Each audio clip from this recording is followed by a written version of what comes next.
আসসালামু আলাইকুম আমার গাইসেরা, আপনারা সব কেমন আছেন?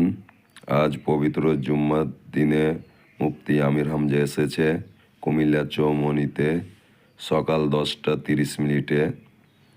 31 তারিখ 1 মাস 2025 সালে এই জায়গাতে আমিও এসেছি। এই যে আমি এখন সামনের ক্যামেরায় চলে আসব, কিছুক্ষণ থাকবো সামনের ক্যামেরায় থেকে আমি চারিদিককার দৃশ্যটা আপনাদেরকে দেখার চেষ্টা করছি।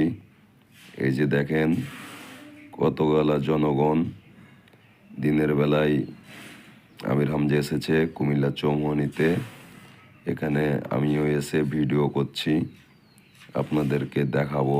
তার জন্য আমার ভিডিওটা যদি আপনাদের চোখে ভালো লাগে তাহলে অবশ্যই লাইক শেয়ার করবেন। নেক্সট টাইম আরও সুন্দর সুন্দর ভিডিও দেওয়ার চেষ্টা করব, আপনারাকে দেখাবো বা দেখানোর চেষ্টা করব। তো ঠিক আছে আমার গাইসেরা, আপনারা সব ভালো থাকেন, সুস্থ থাকেন, এই দোয়া করি। আর আমার ভিডিও বেশি বড় করব না, এখান পর্যন্ত ভিডিও শেষ। নেক্সট টাইম আবার ভিডিও দেবো। আসসালামু আলাইকুম।